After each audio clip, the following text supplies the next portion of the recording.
Hello guys, welcome back to my YouTube channel. तो दोस्तों, जैसा कि पिछले एपिसोड में हमने देखा था, लीहाओ रेन को एक ब्लड हेल अरीना के नाम से नोटिफिकेशन आई थी और वो पोर्टल के अंदर चला जाता है। और अब आगे जब लीहाओ रेन उस पोर्टल के अंदर आता है तो उसका सारा कपड़ा चेंज हो जाता है, जिसे देखकर लीहाओ रेन अपने मन में सोचते हुए बोलता है, वाह, उसने मुझे एक ऐसा आउटफिट भी दिया जिसमें बहुत बारीक डिटेल्स थीं। और वह अपने आसपास देखकर बोलता है, लेकिन ये कॉम्बैट अरेना नहीं लग रहा है। लीहाओ रेन ये सोच ही रहा होता है कि उसको सिस्टम की तरफ से एक नोटिफिकेशन आ जाती है जिसमें लिखा होता है, प्रेपरेशन रूम में आपका स्वागत है, कृपया लड़ाई के लिए एक हथियार चुनें। लीहाओ रेन उस नोटिफिकेशन की ओर देखकर बोलता है, क्या वेपन्स? और उसके सामने कई प्रकार के बहुत सारे वेपन्स अपीयर हो जाते हैं। हमारे मेन कैरेक्टर को उन वेपन्स के नाम को बताया जाता है, जिसमें एक स्वॉर्ड का नाम टू हैंडेड नाइट स्वॉर्ड होता है, जिसकी स्ट्रेंथ +30 और एजिलिटी -10 होती है। दूसरा डैगर होता है, जिसका नाम हार्ट पियर्सिंग डैगर होता है,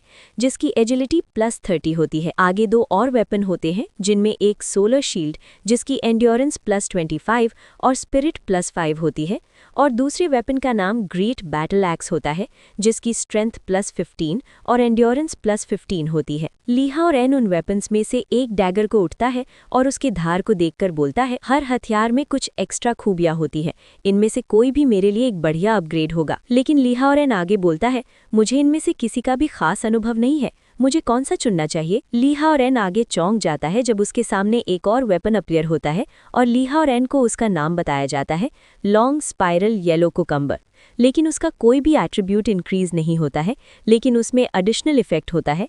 लीहाओ रेन को बताया जाता है, जब दुश्मन पर बार बार हमला किया जाता है तो उस पर थोड़ी देर के लिए झटका या ऐंठन का असर होता है। लीहाओ रेन उस येलो कुकम्बर को पकड़ता है और हंसने लगता है और उसे हिलाते हुए बोलता है, बस यही तो मुझे चाहिए था, मैं इसे अपना कॉम्बैट हथियार के रूप में चुनता हूँ। लीहाओ रेन उस येलो कुकम्बर को देखकर बोलता है, हालांकि इसका आकार थोड़ा अजीब है, दुश्मन को ऐंठन देने की इसकी क्षमता काम आ सकती है। अगर मैं इसे स्ट्रैटेजी से इस्तेमाल करूं तो ये खीरा बहुत ज़्यादा पावरफुल होगा। आगे लीहाओ रेन के सामने एक नोटिफिकेशन आती है जिसमें लिखा होता है, कृपया कॉम्बैट में सहायता के लिए नीचे दिए गए अपग्रेड्स में से एक चुनें।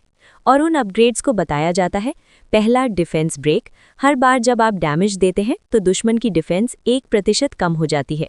दूसरा पोशन, एक ऐसा पोशन प्राप्त करें जो तुरंत आपकी 30% HP बहाल कर दे। तीसरा इक्विपमेंट फोर्ज, एक अतिरिक्त रैंडम आइटम प्राप्त करें।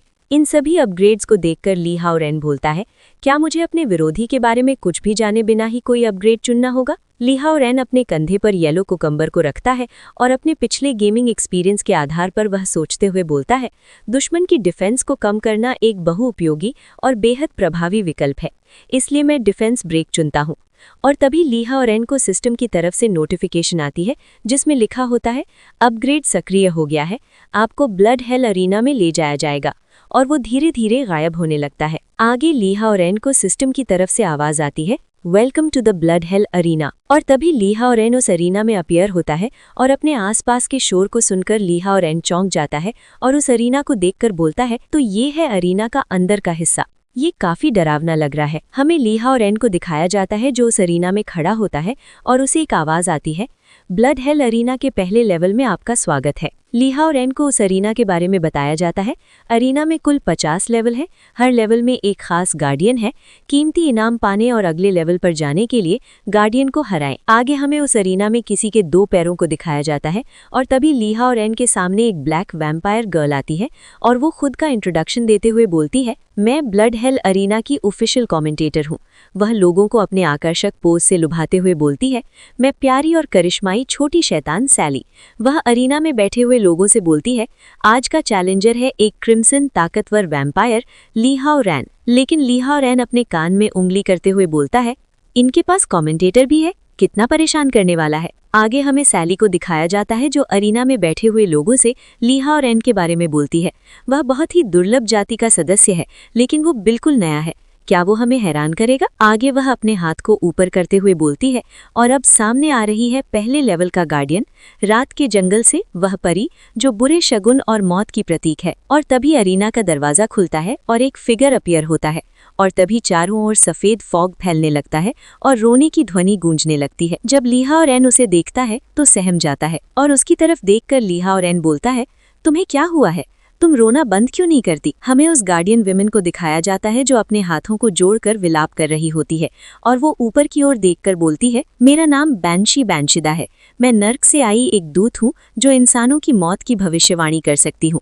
जहाँ मौत का संकेत होता है, मैं वहाँ उन लोगों के लिए शोक मनाने आती हूँ जो मरने वाले होते हैं। वह हमारे मेन कैरेक्टर से बोलती है, मुझे तुम में मौत का एक जबरदस्त आभास दिख रहा है, इसीलिए मैं तुम्हारे लिए रोने के लिए आई हूँ। लेकिन लीहा और रैन अपनी भौहें सिकोड़ते हुए बोलता है, तुम्हारा इससे क्या मतलब है?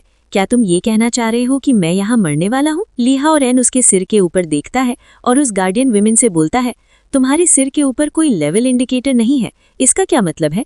क्या अरीना ने सिस्टम के कुछ फंक्शंस को सीमित कर दिया है? लीहा और रैन अपनी रेड स्टॉर्म स्किल को एक्टिवेट करता है और कई सारे वैम्पायर को उसकी ओर भेजते हुए बोलता है, बहुत खूब, कोई बात नहीं, खुद उस ताकत को महसूस करना सबसे भरोसेमंद तरीका होता है। आगे हमें एक स्लैश अटैक दिखाया जाता है जो लीहा और रैन के अटैक को पूरी तरह से खत्म कर देता है। वह अटैक किसी और का नहीं बल्कि बैंशी बैंशिदा का होता है और वह लीहा और रैन को अपने लंबे नाखून दिखाते हुए एटीट्यूड में बोलती है, वे चमगादड़ मुझे नुकसान नहीं पहुंचा सकते, तुम मेरे सामने कुछ नहीं हो। और तभी वह अपनी जगह से उछलती है जिससे उसकी जगह पर एक गड्ढा हो जाता है और लीहा और रैन के पीछे से आकर अटैक करते हुए बोलती है, सब खत्म हो गया लड़के। लेकिन लीहा और रैन उसके अटैक को डॉज करते हुए उसके हाथ को पकड़ता है और ऊपर उछलते हुए बोलता है, क्या तुम दुश्मन को फंसाने की चाल नहीं समझते? लीहा और रैन अपने हाथ में पीले खीरे को पकड़ता है और उस पर हंसते हुए बोलता है, अगर रेड स्टॉर्म स्किल तुम्हें चोट नहीं पहुंचा सकती तो मेरे लंबे घुमावदार पीले खीरे के बारे में क्या ख्याल है? बैंशी बैंशिदा उस पीले खीरे के अटैक को देखकर चौंक जाती है,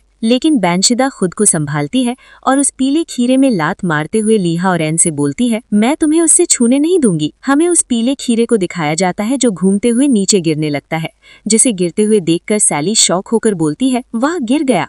लीहा और रैन ने अपना अजीब हथियार गिरा दिया। लगता है बैंशिदा को डंडे जैसी चीजों से सख्त नफरत है, क्या इससे लड़ाई उसके पक्ष में चली जाएगी? जब सैली उन दोनों को देखती है तो शॉक होकर बोलती है, रुको, लगता है लड़ाई उस दिशा में नहीं जा रही है जैसा मैंने सोचा था। लीहा और रैन ने बैंशिदा को फंसा लिया है और तो और एक बहुत ही शर्मनाक पोजीशन में। हाँ दोस्तों, जैसा कि आप सभी देख सकते हैं कि लीहा और रैन ने उसकी टांग को पकड़ लिया है और मुझे लगता है कि लीहा और रैन इस पोजीशन को जॉनी सिन भाई से सीखा होगा। लगता है बहुत बड़ा बाला फैन है अपना लीहा और रैन। और इसी के साथ बैक टू द स्टोरी। बैंशिदा खुद को लीहा और रैन से छुड़ा नहीं पा रही होती है, इसलिए वह परेशान होकर बोलती है, मैं आजाद नहीं हो पा रहा हूँ, यहाँ क्या हो रहा है? वह ताकत में मुझसे आगे कैसे निकल सकता है? बैंशिदा का पैर फिसलता है और धड़ाम की आवाज आती है। आगे हमें लीहा और रैन को दिखाया जाता है जो बैंशिदा के ऊपर गिर गया होता है और बैंशिदा को हाथ और पैर से पकड़ते हुए बोलता है, मुझे उम्मीद नहीं थी कि जो हथियार मैंने चुना है उसका ऐसा असर होगा।